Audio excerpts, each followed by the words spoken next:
Declaro abierta la reunión número 2060 del Comité para la Eliminación de la Discriminación contra la Mujer. Esta tarde, el comité... Women. This afternoon, the meeting will hold an informal meeting with representatives of non-governmental organizations.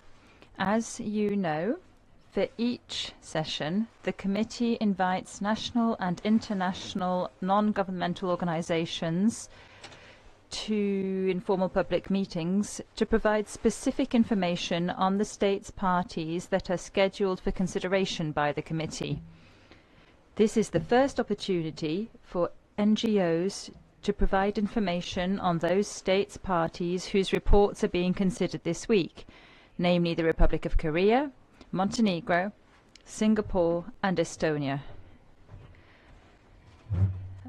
Next Monday, on Monday the 20th of May, from 3:30 to 5 p.m, there will be a second meeting with NGOs and also with NHRIs.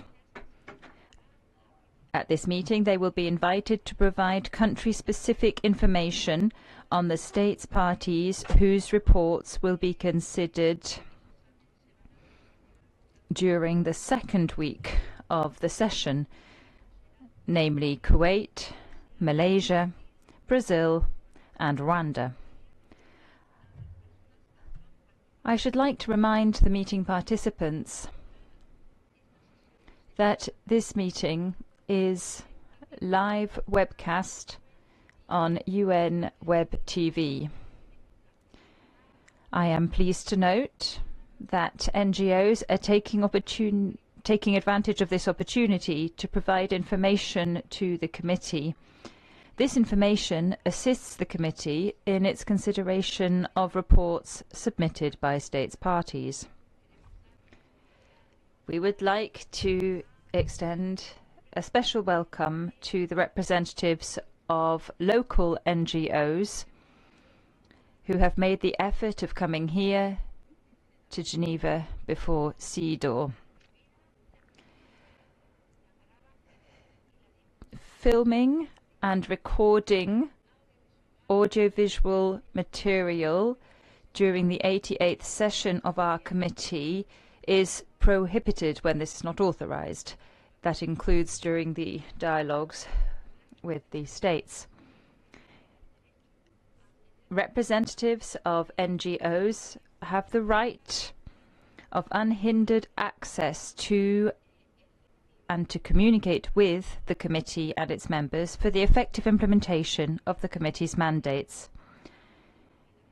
Individuals or groups of individuals facing intimidation or reprisals for seeking to cooperate or for cooperating with the committee or their representatives can inform the rapporteur on reprisals and the alternate rapporteur on reprisals who've been appointed by the committee of any alleged incidents of intimidation or reprisals. Such complaints should be sent electronically to the CEDAW Secretariat.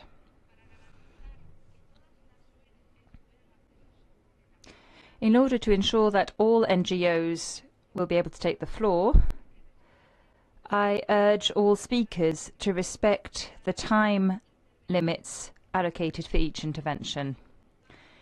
We shall now begin listening to the organizations who are on our list and who are here with us in the room.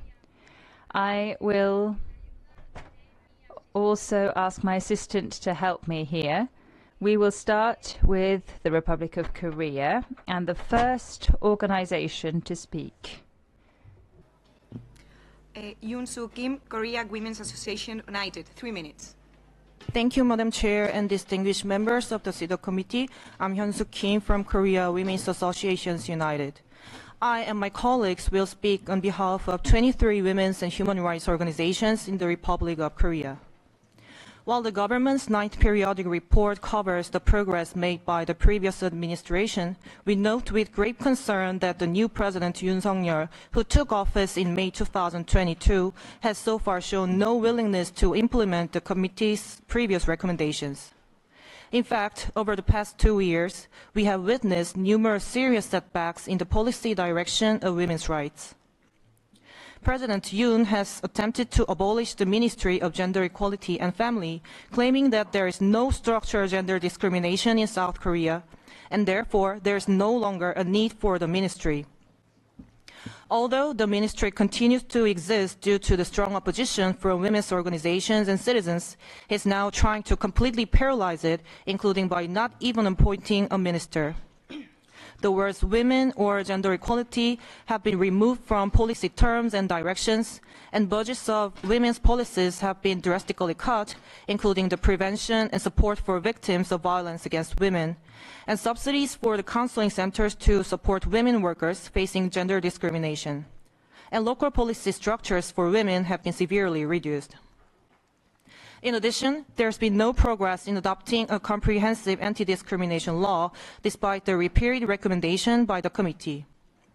The government should immediately stop the plan to abolish the Ministry of Gender Equality and Family, and instead take actions to strengthen the national machinery for women, including by significantly increasing its resources and mandate, and also should introduce a comprehensive anti-discrimination law without any further delay. Thank you.